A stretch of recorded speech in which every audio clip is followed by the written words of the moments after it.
Στην αρχαία Ελλάδα υπήρχε μία πόλη όπου οι γυναίκες δεν ζούσαν στη σκιά των ανδρών.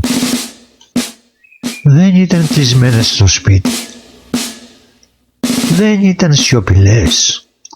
Ήταν δυνατές, ελεύθερες και συχνά πιο ισχυρές από τους ίδιους τους άντρες. Ήταν οι γυναίκες της Σπάρτης.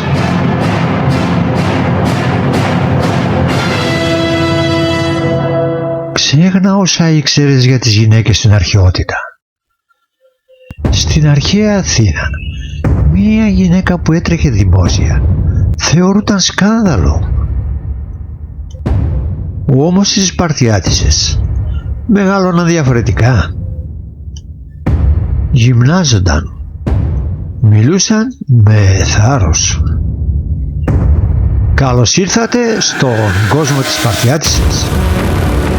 Και καθώς προχωράμε στον κόσμο της Σπαρτιάτισσας, εσείς κάντε εγγραφή, κάνε like, γράψε μου τη γνώμη σου στα σχόλια και ενεργοποίησε τις ειδοποιήσεις για να μην χάνεις κανένα επεισόδιο από αυτά που θα ακολουθήσουν. Οι Σπαρτιάτισσες δεν μάζευαν απλά το ασίμι τους. Το χρησιμοποιούσαν για να ταπεινώσουν τους άνδρες εκεί που πονούσαν περισσότερο, στους Ολυμπιακούς Αγώνες. Η Κινίσκα, κόρη βασιλιά, έγινε η πρώτη γυναίκα Ολυμπιονίκη στην ιστορία. Όχι γιατί αγωνίστηκε η ίδια, αλλά γιατί είχε περιουσία να εκτρέφει τα καλύτερα άλογα του κόσμου.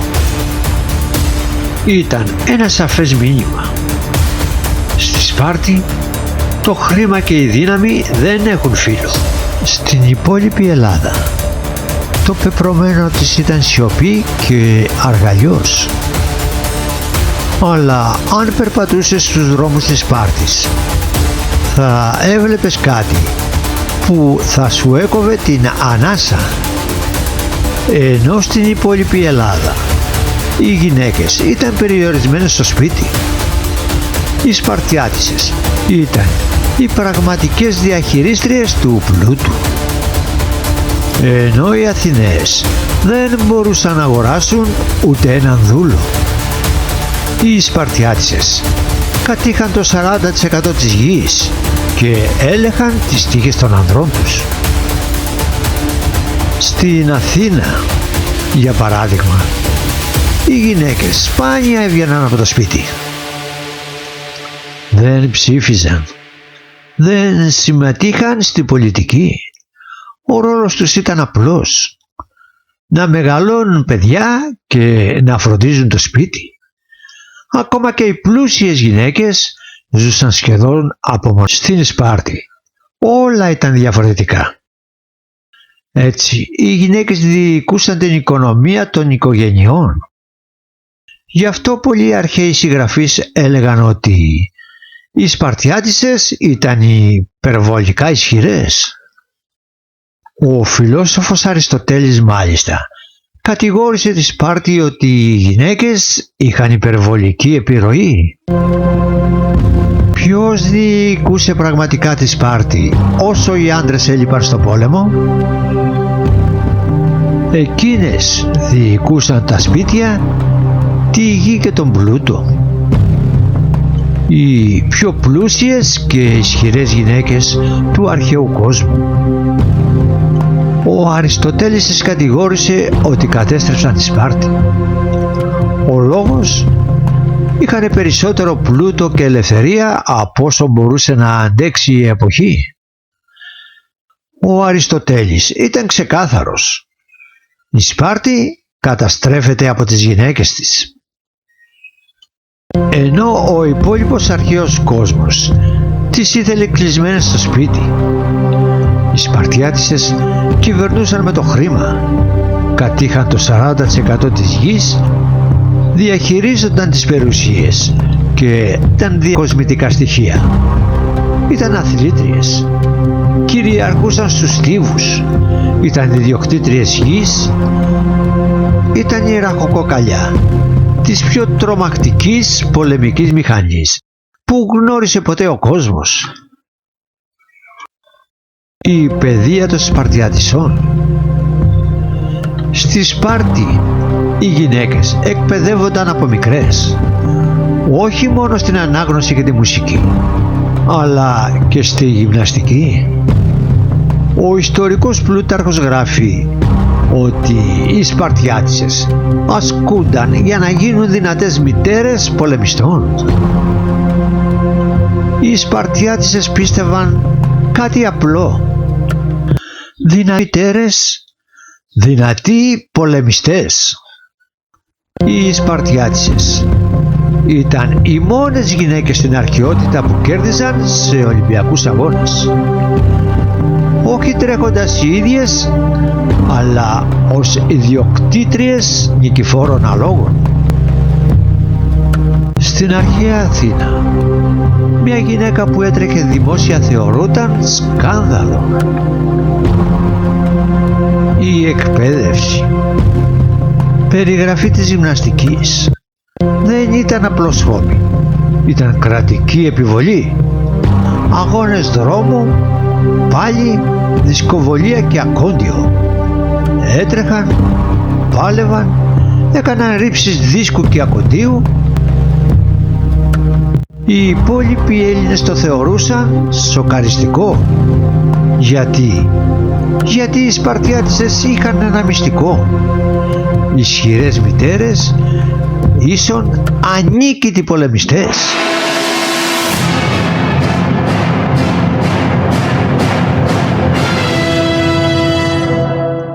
Γι' αυτό και οι γυναίκες έπρεπε να είναι υγιείς και ισχυρές. Πώς η σωματική διάπλαση τους έδινε αυτοπεποίθηση και έλεγχο στην περιουσία τους, κάνοντάς τις πιο ελεύθερες γυναίκες του αρχαίου κόσμου. Σε αντίθεση με τις άλλες Ελληνίδες, οι Σπαρτιάτισσες μπορούσαν να έχουν περιουσία, να διαχειρίζονται γη, να ελέγχουν πλούτο. Στην πραγματικότητα, κατά την κλασική εποχή, οι γυναίκες της Σπάρτης κατήχαν μεγάλο μέρος της γης της Λακωνίας.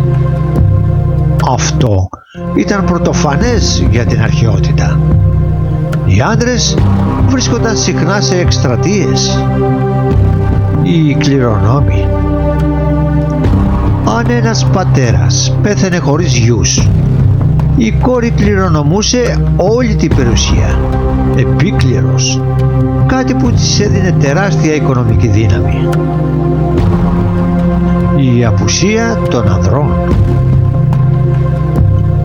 Επειδή οι άντρες ήταν μόνιμα σε πόλεμο ή στην εκπαίδευση, οι γυναίκες ήταν οι μόνες που έμεναν πίσω για να διοικήσουν τα κτήματα και τα οικονομικά του οίκου. Ενώ στην Αθήνα μία γυναίκα χωρίς αδέλφια ή επίκληρος υποχρεωνόταν να παντρευτεί τον πλησιέστερο συγγενή του πατέρα της για να μείνει η περιουσία στην οικογένεια. Στη Σπάρτη η γυναίκα γινόταν η ίδια κυρία της περιουσίας. Αυτό την έκανε ανεξάρτητη και της έδινε το δικαίωμα να παίρνει αποφάσεις για τη γη και τα χρήματά της. Η υποχρεωτική γυμναστική ατσάλινη μήτρα. Οι Σπαρτιάτισσες συμμετείχαν σε αγώνες δρόμου και πάλι δημόσια. Πίστευαν ότι το σώμα τους έπρεπε να είναι ατσάλι για να αντέξει στη γέννα. Ήταν οι μόνες γυναίκες στον κόσμο που έτρωγαν κανονικό φαγητό και έπιναν κρασί. Σε αντίθεση με τις άλλες Ελληνίδες που υποσιτίζονταν η οικονομική δύναμη, κατήχαν το 40% της γης στη Σπάρτη, ενώ οι άντρες ήταν στα στρατόπεδα. Οι γυναίκες διοικούσαν τα σπίτια και τις περιουσίες. Ήταν οι πιο πλούσιες γυναίκες του κόσμου. όταν ρώτησαν τη Γοργό, σύζυγο του Λεωνίδα, γιατί μόνο οι Σπαρτιάτισσες διατάζουν τους άντρες, εκείνη απάντησε, γιατί είμαστε οι μόνες που γεννάμε άντρες.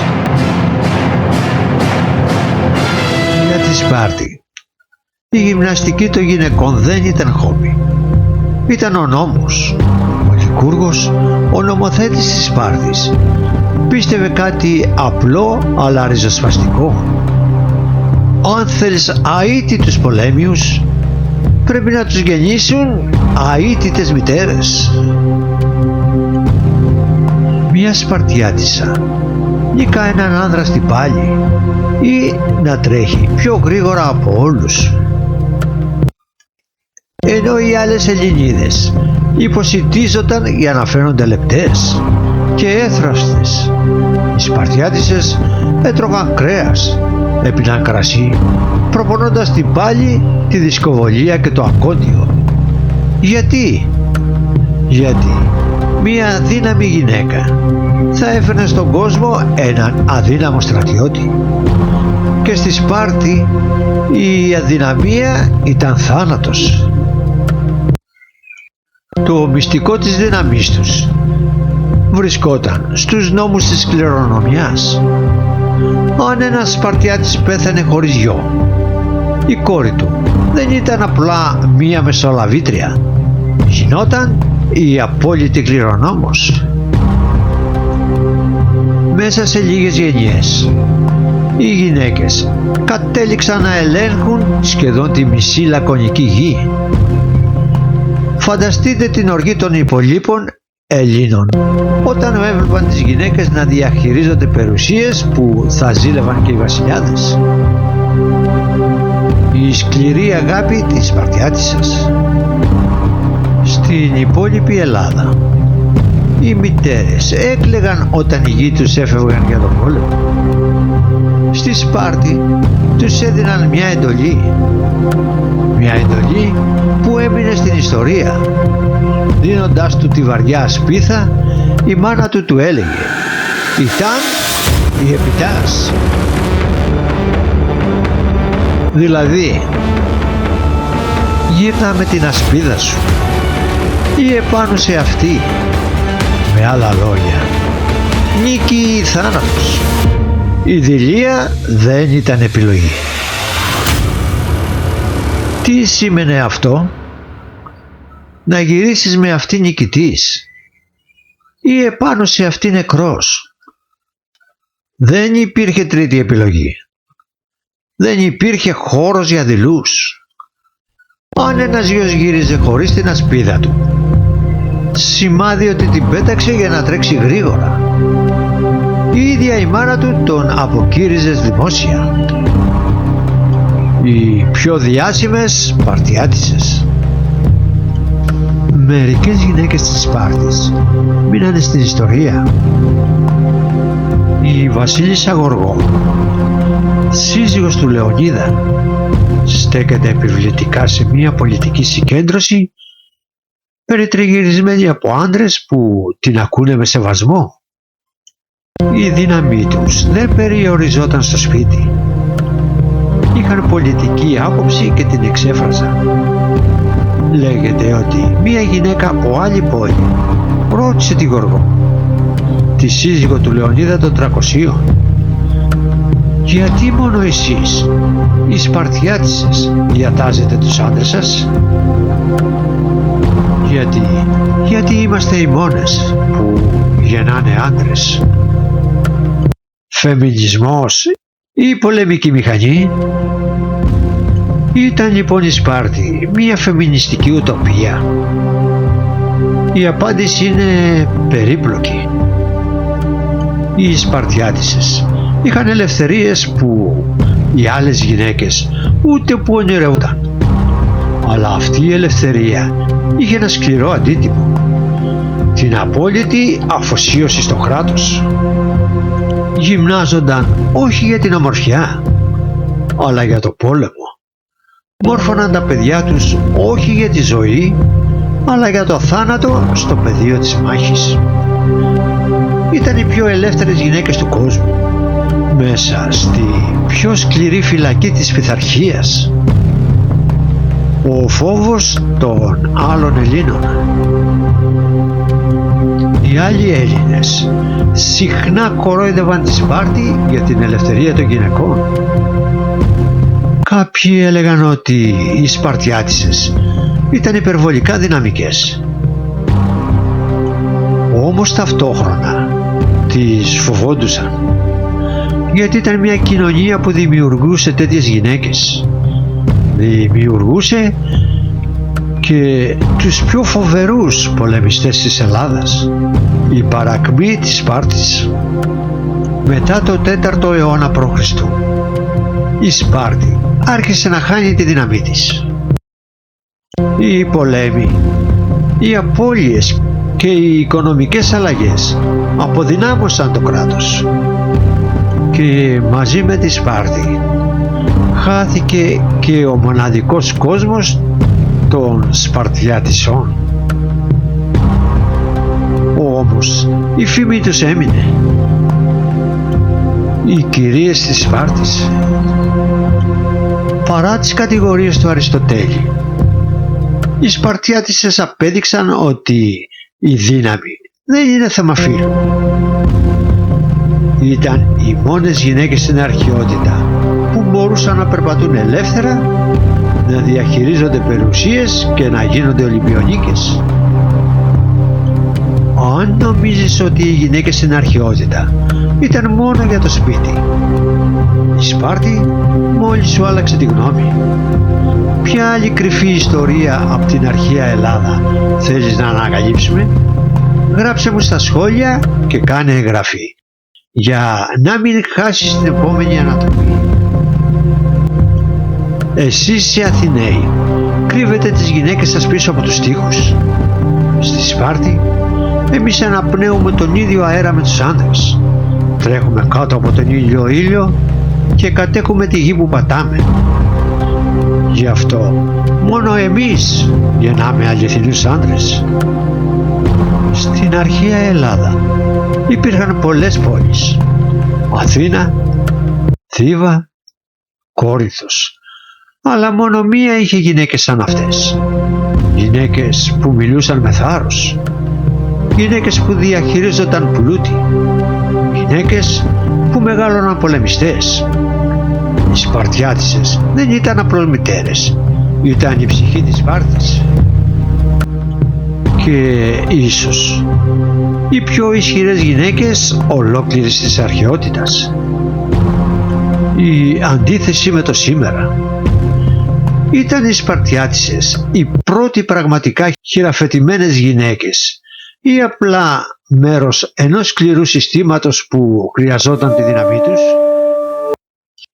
Παρά το πλούτο τους, η Σπάρτη τελικά κατέρευσε.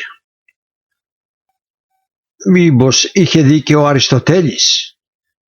Οι γυναίκες ήταν οι μόνες που προσπάθησαν να την κρατήσουν όρθια. Ποια είναι η δική σας άποψη για αυτή την ιστορία? Πιστεύετε πως η αλήθεια είναι αυτή που μας είπα? Γράψτε μου στα σχόλια. Ευχαριστώ που με παρακολουθήσατε.